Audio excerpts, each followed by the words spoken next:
Ladies and gentlemen, the time has come. Training camp is officially open. Well, it's open for the Eagles as we do this. The Cowboys, we'll see if they even have a training camp at the rate that their offseason is going, but they're apparently flying to Oxnard, California. But we brought Joe Pa in. Aidan is here. Kmess here. We haven't done a full episode in a little while. That's my fault. Two humans really throw your life into a wrench, Joe. I'm a couple years behind you with the two thing. Damn. Oh yeah, it's going from 1 to 2 is harder than going from 0 to 1. It's way more earth shattering. You're thinking like, oh, I've done this before, and then the second baby comes, you're like, I've forgotten everything there is to remember about babies, and and now I have a toddler screaming at the same time. Yeah, no, it's great. But we're here. Aidan, childless, does not have to worry about any of this. So yeah. I thought it was a football show, not a two idiots who forgot to pull out show. Yes, we did forget that. We did forget the first one was a forget. The second one was I was trapped. And the third one? Shut up. All right, let's get into it here. Like I said, training camp is here. We're extremely excited, not only because that means we're a little bit closer to football, but I think it also means we're a little bit closer to not having 100% humidity and 115-degree days. We have some fall weather coming sooner rather than later. Looking forward to it all. But I'm going to kind of turn the beginning of the show over to you two because your camp has opened. Players are there. I've seen Twitter videos. Saw a hilarious video of the Giants of their first offensive snap without Saquon Barkley. If you have not seen it yet, please go to the Birds vs. Boys pod Twitter. Hilarious. But you go. I'll go real quick on the Giants thing, and then I'll give it to Joe to talk about the Eagles and how excited we are. It makes it 10 times worse in that clip that the running back looks like he's wearing 26. So that makes it 100 times worse that they gave that running back Saquon's number and it turned out like that. Aidan, I was about to tweet it and I was like, wait, that guy was wearing 26. I need to just make sure that this is an actual video from today and not like an old one when Saquon was there. Same thing. I was like, wait, is this old? It's basically it's that Tobey Maguire meme where he's like kind of like squinting a little bit and you like look, you see Saquon and you take it off and it's just some other bum. Was that Singletary they gave it to? I don't know. Oh my God, it's a mess. I don't know. Did you see the first pass by Daniel Jones too? Just in mid-season form, threw it right to the guy's ankles. Just absolutely perfect. But as far as Eagles camp goes, I'm so excited. I don't know if you also saw the video. I think it just came out like 30, 40 minutes ago where Hurts and Saquon were running an option play. I mean, let's just confuse the NFL way more than we already have. Let's just really fuck them up with that stuff. So I'm so pumped. I can't wait.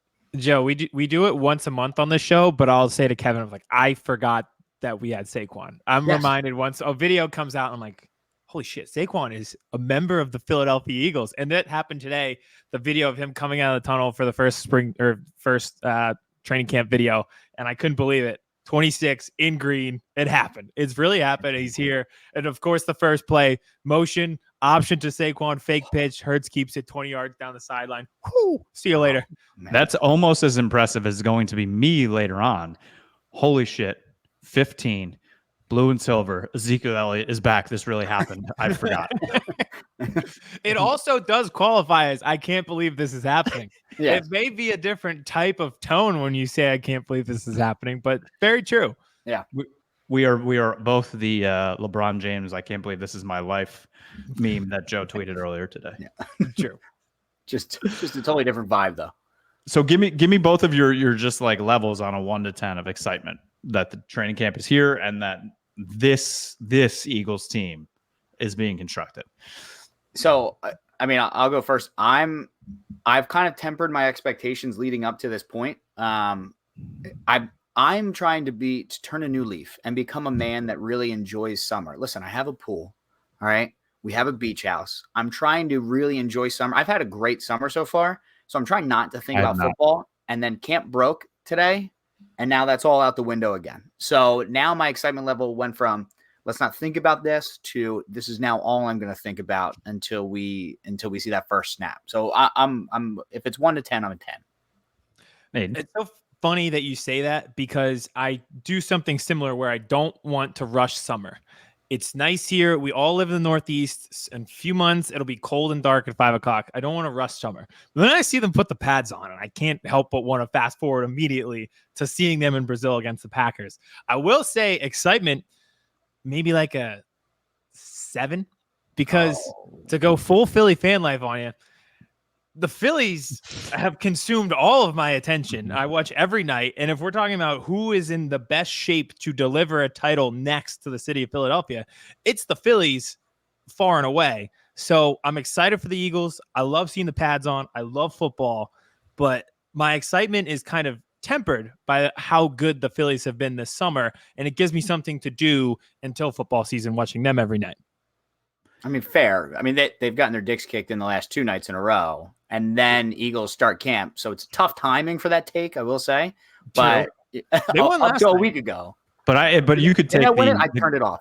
13 scoreless innings, and I was like, I just can't watch this anymore. They did make a comment on the game. They were like, and they've gone 16 straight innings without scoring. And I was sitting here like, I need to figure out my life because I've watched every single inning of this, and it's been miserable. But you could also say that this is just the Phillies continuing to do their part for the city. Because Eagles camp is opening, they wanted to take the spotlight a little bit away from them, make themselves not look as good, to give the Eagles a spotlight as camp opened up, and then they'll just come back to doing what they do once camp is rolling. Very fair. And we're in a good spot in the city. Like, I think this past month has gone as well as it can go. The Phillies have the best record. The Eagles did what they needed to do to revamp their roster and be a contender again. And the Sixers have done the same. So we're like 3 for 4. And that Russian kid came over for the Flyers too. So all in all, headlines wise, we're in a really good spot in the city to be excited all around, including the Eagles. Not to mention, Olympics started today. Mm-hmm. That gives us like a 2-week distraction, which essentially fast forward us another 2 weeks closer to football. So college football is 1 month away from today. Essentially, it's 2 weeks away. That's how I'm looking at it. And I was so consumed with the summer of soccer. I watched almost every Euros game. Copa, I was locked in.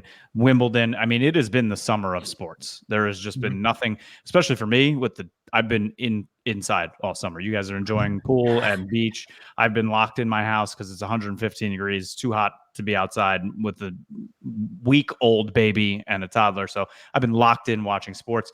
Joe, are you going to be locked in on the breakdancing that is now part of the Olympics? I am. When it comes to Summer Olympics, I consume all of it, as much of it as possible. I already watched the USA rugby game against France today. Spoiler alert, they pulled the most France move of all time against France, where it was tied 12-12 at the end.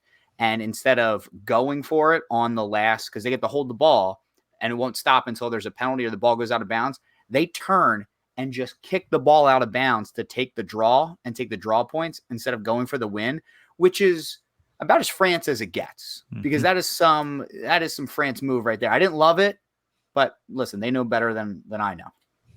They got Fiji today. They got Fiji in like 2 hours. They're going to kill Fiji. All right, let's pull it back into football. And in terms of, this is a Cowboys Eagles podcast. I kind of want to bring in the Eagles off season, the Eagles hype for training camp. Has there seriously ever been 2 teams that had more differing off seasons than the 2 teams that this podcast name is about, than the Eagles and Cowboys? Yeah. No. Like the CeeDee Lamb thing alone. And we have 3 of them. Yeah. And you're talking about, I forgot that Saquon is an Eagle.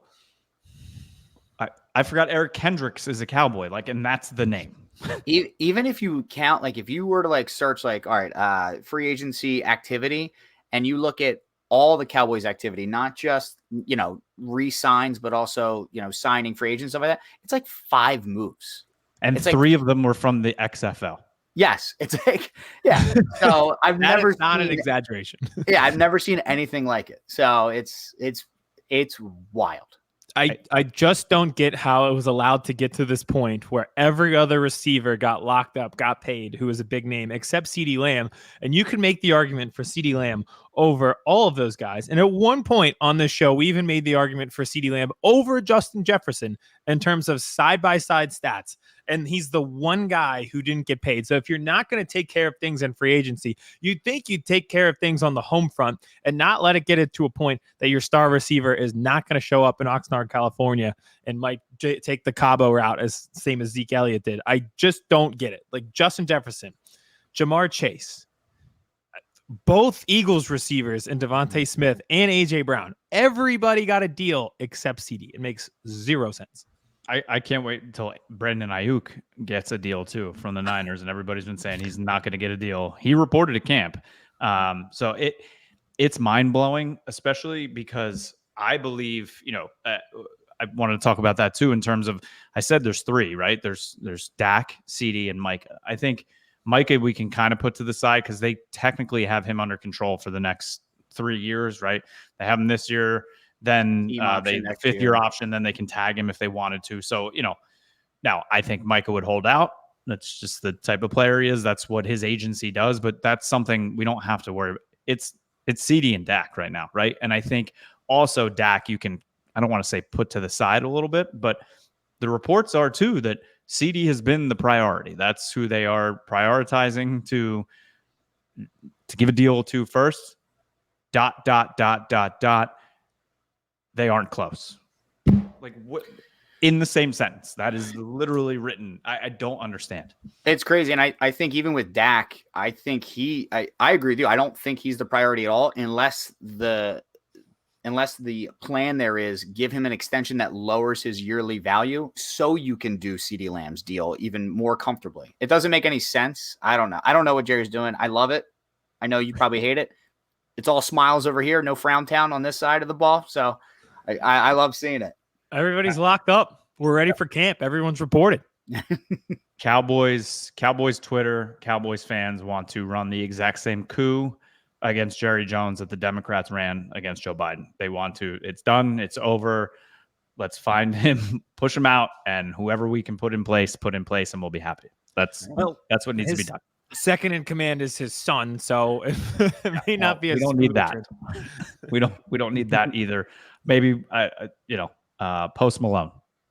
Who knows? Not bad. Almost anybody else. He's a big Cowboy. I saw him live. He was incredible performing. I don't know about signing free agents, but so far, we're not signing free agents now, Aidan. So that's a good point. Yeah. It can't be worse than what you have. Post Malone, though, seems like a guy. He's going to give a deal to anybody who wants one. He'll be like, yeah, man, of course. You want you're staying. There's worse ways to run a team than just signing vibes guys. Yes, I agree. It could be the way the Cowboys are running their team right now, not signing anyone. That's yeah. So I think we're all in agreement, right, of the order of importance. I think it's CD, I think it's Dak, and then it's Micah. And I'm not saying those are the I think Micah might actually be the most important in terms of player, but in terms of getting a deal done in that order, correct? I think you could definitely argue that Dak is third on that list, only because you've seen enough Dak to know what you have. And I think that would be the concerning part if I was a Cowboys fan, is that last year Cowboys were good. They clearly weren't good enough. There's a lot of teams out there, every team except for the Chiefs were good, but not good enough. And the Cowboys turn around this offseason and decide to not do anything to improve.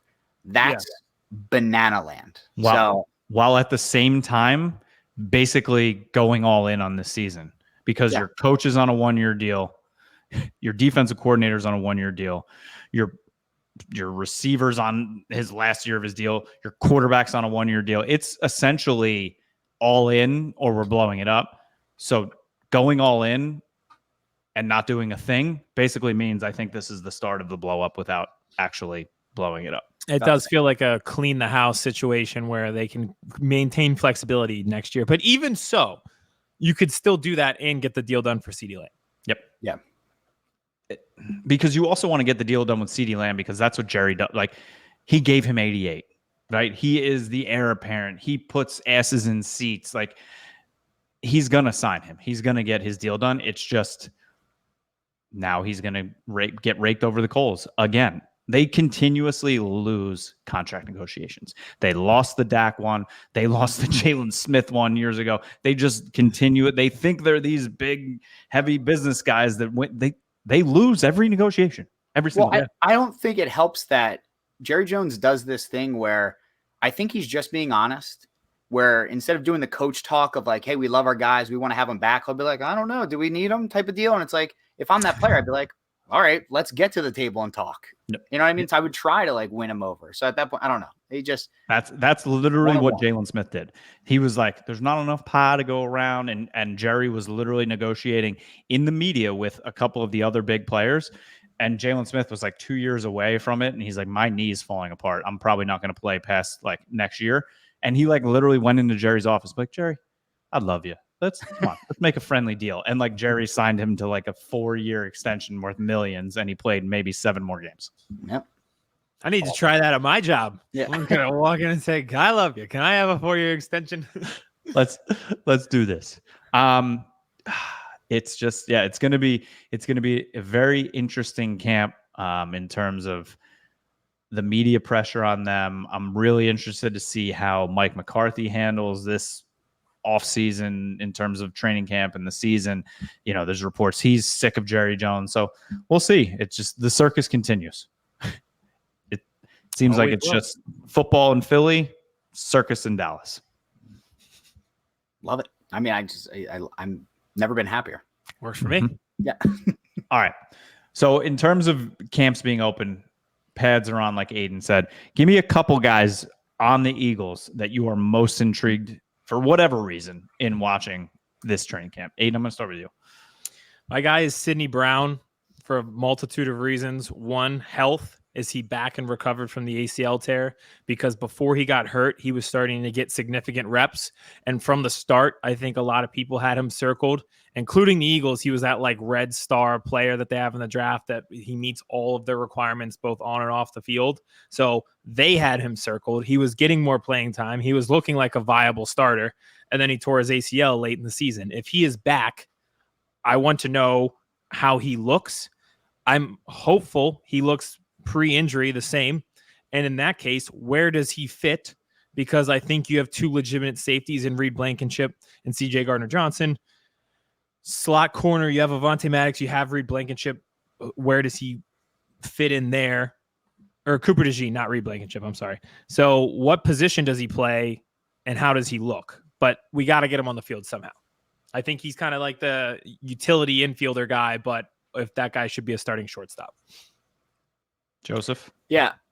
I mean, I think the secondary as a whole is kind of going to be really interesting to watch. There's a lot of guys there, but there's a lot of bodies, but how many guys do you have? So for me, it's Mitchell. I'm really excited to see this kid play. I think he's legit. I would have said Cooper, but obviously he's out for the next like 3 to 4 weeks with the hamstring injury. But Mitchell, I'm really excited for. I think he can fall into that possibly, CB2 position, because once again, Bradbury's here, but is he like, where is he going to be? So like, you already know Slay's your 1. Who is your 2 going to be? It's going to be up for grabs with a lot of different guys there. I'm excited to watch this kid play. He was kind of a beast in college but is Slay going to be your 1 midway through the season? I hopefully, because that means he's performing. And if there's any question marks with that, then I think the defense is in big trouble. We'll probably let up a couple 30-point games we don't want to. But I'm excited to see the kid play at this level. Ever since I heard that Saban tried to poach him to Bama and he said no. Anybody turns down Saban, you can play for me any day of the week. I'm gonna go. It's interesting, right? I'm gonna go Trey Lance for a multitude of reasons, because I think he's gonna get a ton of work. I don't think Dak's gonna touch the field in preseason games. No, which I think within 2 years, I don't even know if we're going to have a preseason game left. I think they're just going to be doing, they're going to pay people to watch the practices in big stadiums, and they're just going to have 25 games. But I think it's Trey Lance, because I think the Cowboys want him to perform, because if they haven't signed Dak yet, that's a little more pressure they can put on Dak. If you're watching on YouTube's, I just put on the air quotes and I just said YouTube's, which is weird. But I think it's Trey Lance. He's looked a little shaky, hasn't been what they were hoping for, but there is a huge portion of this fan base that still thinks that he's going to be the guy next year. So I don't know. Well, hey, anytime you can start your season by being most intrigued by the backup quarterback, it just sounds exciting. I'd be elated if I were you. Have fun. It continues to go with the mantra of the offseason, Aidan. That's just it's the perfect chef's kiss on the top. Welcome to your Nick Foles era. Hey, that works sometimes. Super Bowl, baby. Yeah, there So you I'm going go. to Super Bowl. So you're telling me there's a chance? There's a chance. There's always a chance. That's the beauty of this time of year. For everybody, there is a chance. There is a chance. So what about position battles? I know you just mentioned secondary. You mentioned the offensive line. Where do you see the biggest position battle on this team, Aidan? Joe's answer was really good with the cornerbacks in the secondary, where there's a lot of bodies, but how many guys there are. We got to take that slogan and post it everywhere, because that is that position group right now. It's a crowded room, but is it crowded for the right reasons? But I will say right guard, because for a long time I thought it was Tyler Steen. They've loved Mekhi Becton since they signed him. He had a rough day one. We've all been there. Sometimes stomach can't handle it, and it gets a little brutal. It's a tough scene. But aside from that, they've loved him in the mini camps. He is enormous. He is an absolute tank. I think they're going to give Steen every opportunity because he's young and he could be their guard of the future. But right guard right now, we talk about the offensive line, how great they've been. It's going to be different this year. It's going to be a lot different. You're already relying on Cam Jurgens to smoothly make a transition into a Hall of Famer's role. So you'd like that right guard position to be solidified next to him. Joe?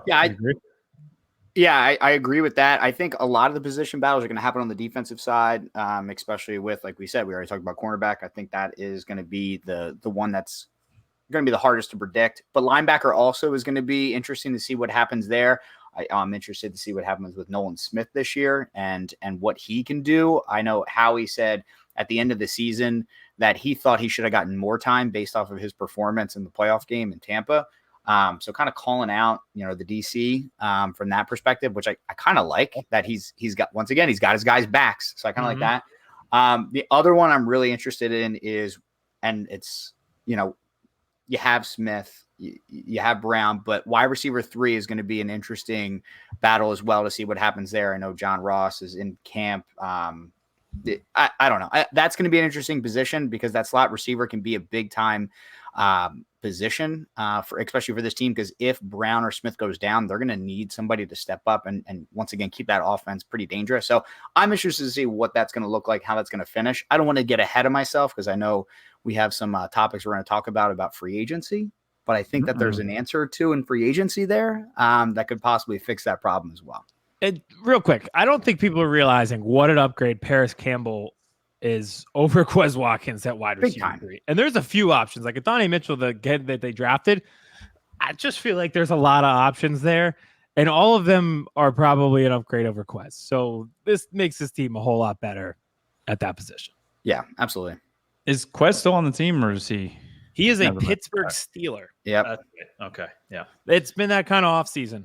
Fantasy draft is going to come up here soon, and we're going to be like, he's on what team? Like when I go to draft, I'm going to be in the Titans looking for Derrick Henry in round 7 and be like, when did he go to Baltimore? Where was I?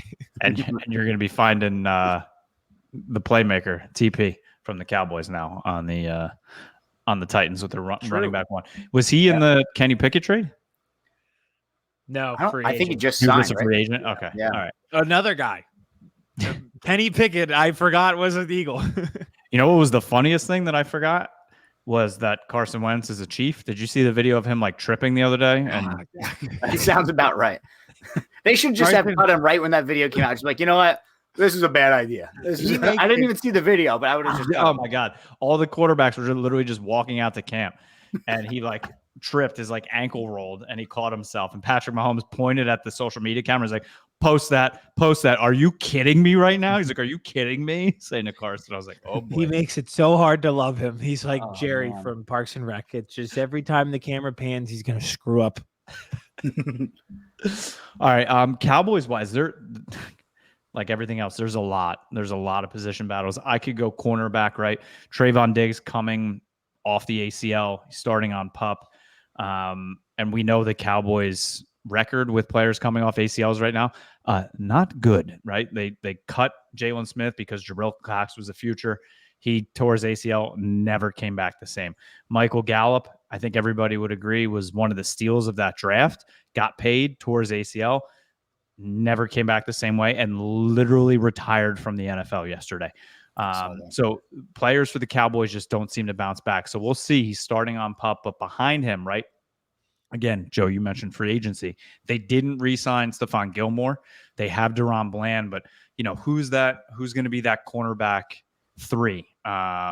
Could it be this kid, Kalen Cooper, that they drafted from Wake Forest that people love? That's going to be a big battle. I think linebacker is going to be a big battle as well. What do they do with the running back room, right? They signed Royce Freeman. Zeke's back. They got what about Deuce Vaughn? Like I was gonna say, is Deuce Vaughn gonna get any touches or anything? I hope so. I mean, but every time he touched the ball last year, he literally got flung down for a 7-yard loss. So well, he's a little baby. Say, they host high school games at the Star in Frisco. Maybe he can get some playing time there. But speaking back on K-State standout. And speaking of K-State standout, this is where I'm going to go with the biggest one, though. It's, I think, the offensive line almost across the board. So left tackle, right, Tyron Smith, obviously gone. He's with the Jets. They drafted Tyler Guyton. Everybody believes his upside is extremely high, right? He has a chance to be an all-pro, but is he there yet? That's the thing. They don't know how pro-ready and how ready he will be week 1, especially at left tackle. He's so used to playing right tackle. So does he get the start at left tackle, or does someone like Chuma Edoga, who stinks, but they re-signed him, does he get the start at left tackle? Or do they bump Tyler Smith out there to start the season, which I don't think they do, and that would start a position battle at left guard? Does Tyler Smith play at left guard? And then you look at center, right? They drafted Cooper Beebe, the all-pro from K-State. Everybody thinks he's going to walk in and start at center, but wait a minute. People in the building love Hawkins, who started last year for one game. So is he going to get? And then you have Zach Martin. He's your all-pro, Hall of Famer, but this is probably his last year. So who's the guard of the future there? And then Terrence Steele coming off the ACL last year, another person who underperformed off an ACL. So there are question marks literally at every position. Jeez. Joe, real quick, I love that he just went through the entire offensive line. And he was like, here's 6 red flags about all of these people, why they probably shouldn't be starting. And it wasn't one position. He went down the line on every single position on the line. My hands immediately started sweating as you said it, because I'm just like, I'm hearing you say that. I'm like, you guys are like 2 injuries away from just being like, we'll see you in 2027. All right. Literally. He went through all those positions at left tackle. I was thinking, yeah, that would be a really hard position for Guyton to be in. And he was like, another thing, why don't we get over here to center? We're in the same exact predicament. And you know what's worse? If they do start Guyton backup week 1 or a rookie in the 3rd round. If they start Guyton week 1 at left tackle, do you know who he's lining up against all game? Myles Garrett. Oh my God. They can't do that to him. They can't do that to that kid. That could ruin that kid's career week 1. You almost, even if he's the best left tackle you have, I don't think he could do it. He'd be seeing ghosts already. Just the rest of the season. And speaking of the Browns and receivers that got paid again, Amari Cooper got paid before CeeDee Lamb, and he got traded because of CeeDee Lamb. When you put it that way, it truly puts into effect how crazy this is. What's the Eagles' odds to win the division? Because you might have just talked me into just that right there. Hammering bet. You watched the Giants first play. I think the Washington, whatever they're called, are a bigger threat than the Giants, and who knows, maybe even the Cowboys this year. I truly think the Commanders could be good if Jaden Daniels is good. I think they have solid infrastructure around him that they could be a solid team. I think he's going to be very good. I think he's going to be very Anthony Richards-like. I think he's going to be awesome. I wish he wasn't playing in Washington because I would love to root for him. But just having that, especially with Dan Campbell there, they're going to turn that around, I think, pretty quickly. All right, back to the Eagles. Is there a player, a veteran, who people are thinking, he's a lock, he's on the 53, he's been there for years, that you might say, not so fast, there is a chance he doesn't make this team? Because of the plethora of talent that you guys have. Well, I mean, I don't know if I'd say vet, but like McPherson's probably not going to make the team. There's going to be a lot of, I keep going back to cornerbacks, but there's just going to be so much activity there with the number of bodies they have. Even like Josh Jobe. I loved him coming out of college. I don't know if he makes this team. He's another one that I think's on the bubble that I don't know if he's going to make it. And then listen, I'm not even going to pretend like I can say their last names, but the tight end, CJ, a bunch of letters scrambled up together, whatever his name is. I don't know if he makes the team. So even as Dallas Goedert's backup, that'll be an interesting one. A couple years ago, I'd be like, that'd be amazing. Run the two of them together, like dual tight end threat. But I don't know if he makes this team either. So there's a number of guys here that it's going to be interesting to see what they do. And then once again, who knows what's going to happen with Bradbury? I think as of 12 hours ago, my answer would have been Avonte Maddox in the slot corner because they don't have a lot of money reserved for him. And if Cooper DeJean was better off the bat, as much as Avonte Maddox has been a loyal guy over the years, he has had injury problems himself. And if DeJean was better, they might just give him the nod or City Brown right away.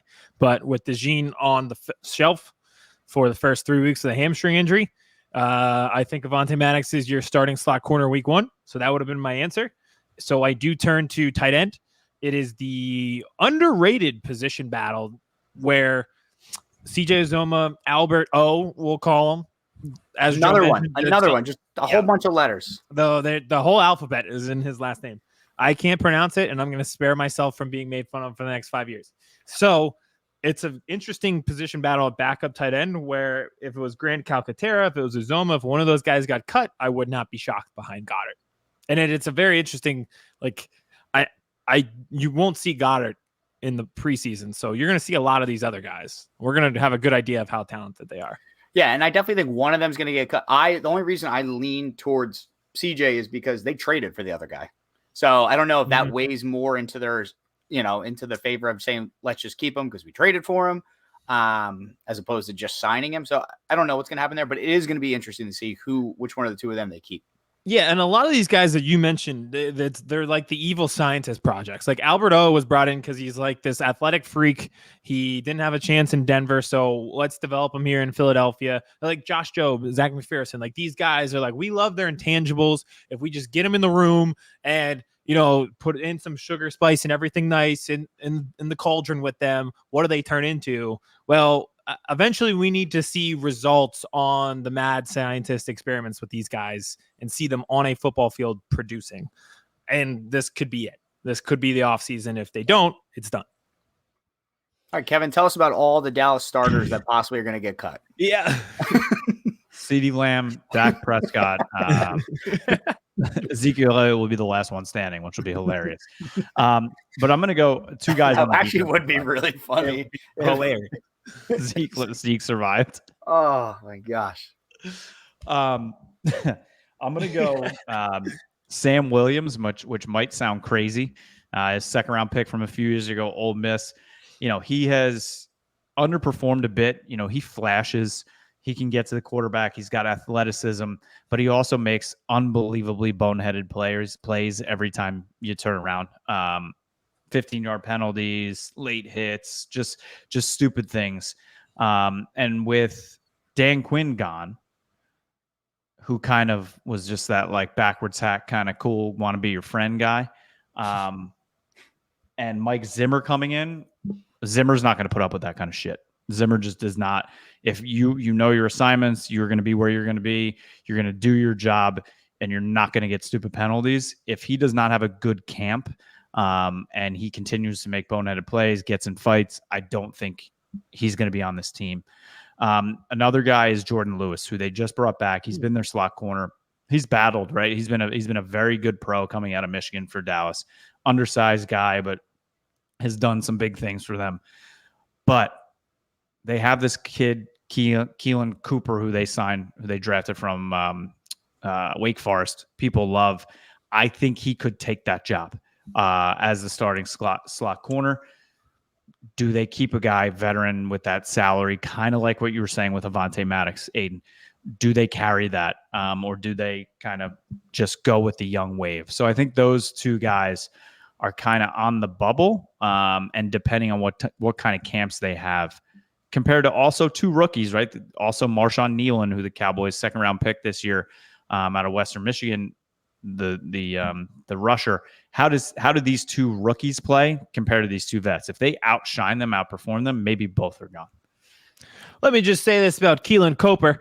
As the current Wake Forest Demon Deacons head coach in college football 25, he is a pros pro, a real gamer. I think he will be great for the Dallas Cowboys franchise. We love to see our guys making it to the next level. That's what we do as Demon Deacons, and he will be the starting slot corner come September. That's what our guys do. They compete at our program. That was like a WWF intro. That was beautiful. As the oldest guy here on the podcast, and I have not played a snap of it yet. How is it? Oh, it's perfect. It's so beautiful. I started my dynasty yesterday, so I will tell you soon how the game plays. I heard it's great. I'm in season 3 with JMU. Haven't gotten any good head coaching offers yet to really change. Wisconsin, they were interested, but I'm never going to go to Wisconsin, for being honest. We did come back. I was down 17 with like 2 minutes left. We came back, beat Ohio State in Ohio State, en route to JMU's first national championship. Shout out Joshua Douglas, our five-star. You win a national championship with JMU and you don't get a coaching offer. That's what I'm saying. It's banana land, but the game is perfect. It is so beautiful. I'm just the recruiting pitches I have for 4-star defensive ends who are fictional and don't exist. That's all I think about all day is how I'm going to land this imaginary defensive end from one of my pipeline states. I figured out the trick to recruiting too. I'll tell you offline. I've now become a recruiting monster. Okay. All right. You can't say it here though. Can't give it to Nah. Okay. I think the last 2 weeks, subscribe. The last 2 weeks in terms of this game dropping and now everything happening in our country politically has been the best 2 weeks of Twitter of all time. Oh yeah, definitely. The tweets about recruiting is just unbelievable. Yeah, it's the best. I find myself doing it. Like I had the game up in my background. I was playing at lunch the other day and I forgot. I left it on. I was in a meeting and I was staring and I was like, I forgot to DM this recruit. And I'm like at work and I'm looking at my screen. I was like, oh, I forgot. And he's got. They have like the old Madden mini games in there that everyone used to love. They're in this now too for I think like Road to Glory and different things like that. Like dude, you gotta get it. I gotta get it. So good. Blessing. Right. Kevin, this feels like because like you mentioned, you can't leave as much. You're taking care of the kids. You might have more time to play it now with kids because your job is to make sure they're aligned and falling asleep and everything. You kind of just have to sit there on the couch and hit A to send this recruit, give them the hard pitch to make them come to your program. If I tried to tell my wife I'm going to sit down and play a video game right now, you guys would never see me ever. Just hold the baby while you do it. That's what I did. Firstborn at night, we're taking turns. Just sitting there, just. Yeah, but now she's already like almost 7 weeks. She's like too aware. Like she has to be like in the room in the dark. As soon as I get it and I like sit down, it's like nighttime and I just like turn the TV on, like one light. She's like, nah! I'm like, you son of a bitch. All right, 3 more quick subjects before we get out of here. So I'm going to start with you, Joe, because you mentioned this. Free agents that are still available that you could see the Eagles have their eye on. So have their eye on and me really want a little bit different here. I got 3 guys. I'm not going to try to steal all of them, but the one guy, and this is more of I just can't believe he's still a free agent right now, is Hunter Renfrow. There's nothing more I would love to see than him on this team, just because with the way that they would have to cover everybody, he literally would just eat all day. He would go bananas in this offense. But realistically, another guy that I would like to see them get on that makes more sense financially, and I think that they could, is Russell Gage. I would love to see him be wide receiver 3 on this offense. Once again, I just think that a third option of a guy that's proven himself would make just everybody else just that much more dangerous. It's already you watch these defenses and you see how they have to react to Brown and Smith. If you added in a third guy who you could just be like, just go, just run, just go. And if you're open, we're going to throw it to you. If not, you're at least going to take somebody with you so we're not getting double teamed. I think it would take these offense to even the next level. And I think they're already going to average like 32 a game this year. So those are 2 guys I would love to see in Midnight Green this year. Aidan? Shane Gillis has irreversibly messed up my brain because all I could think of when you said Hunter Renfrow was the skit where he's like, that was a good run. That was a smart run. That was a heads up run. It's a heads up play. That was a heads up run. They got him. Gage, he got him. Russell Gage would be a good one. I think they're going to give Paris Campbell every opportunity to win that wide receiver 3. And it depends on how quickly Adonai Mitchell catches on, because I think they really like him out of Texas A&M. So I think Russell Gage would probably be my answer as well. I think they're pretty solidified in the team. Maybe linebacker. It seems like they every year, like they didn't sign Nicholas Morrow till late or Zach Cunningham till late. There's always one guy that they make a trade for or sign pretty late that they get. As of right now, though, I think they're pretty solid.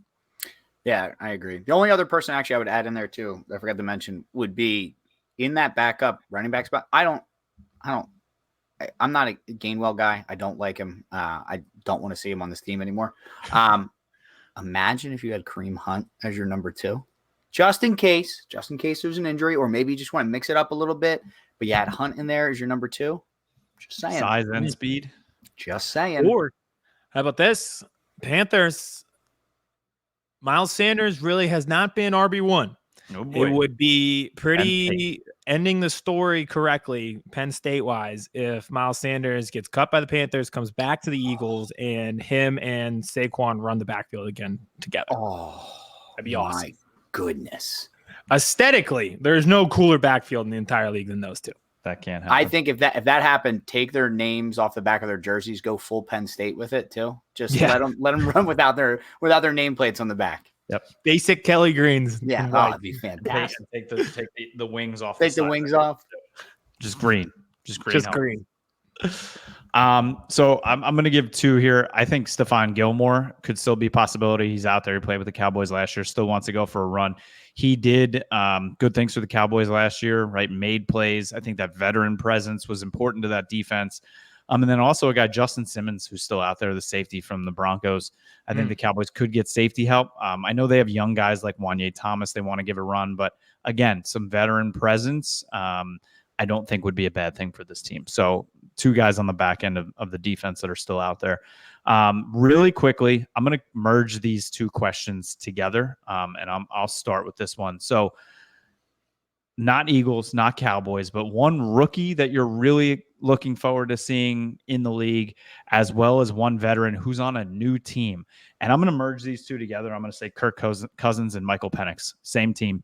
I really want to see how that works out this year, because that is just going to be electric. And throw in Tyler Heineke, who I think is the third string quarterback there. It's going to be just bananas. Because Kirk Cousins is a nice religious guy. But he was pissed, and rightfully so. And here comes Michael Penix, who I still can't believe they made that move, but they did. So I can't wait to see how this works out. I forgot that happened, to be totally honest with you. It's gonna be awesome. The refresh, when TV shows end and when they start a new season, they always do a recap. I feel like that's where we're at with the NFL. I'm like, oh, I forgot about that episode last year. I forgot about the Michael Penix episode. Could you imagine if they were on Hard Knocks? You guys should do a show like right before like the last week of like preseason, like NFL offseason recap, and just go over like those types of stories. Oh yeah. I love that. Did you remember when?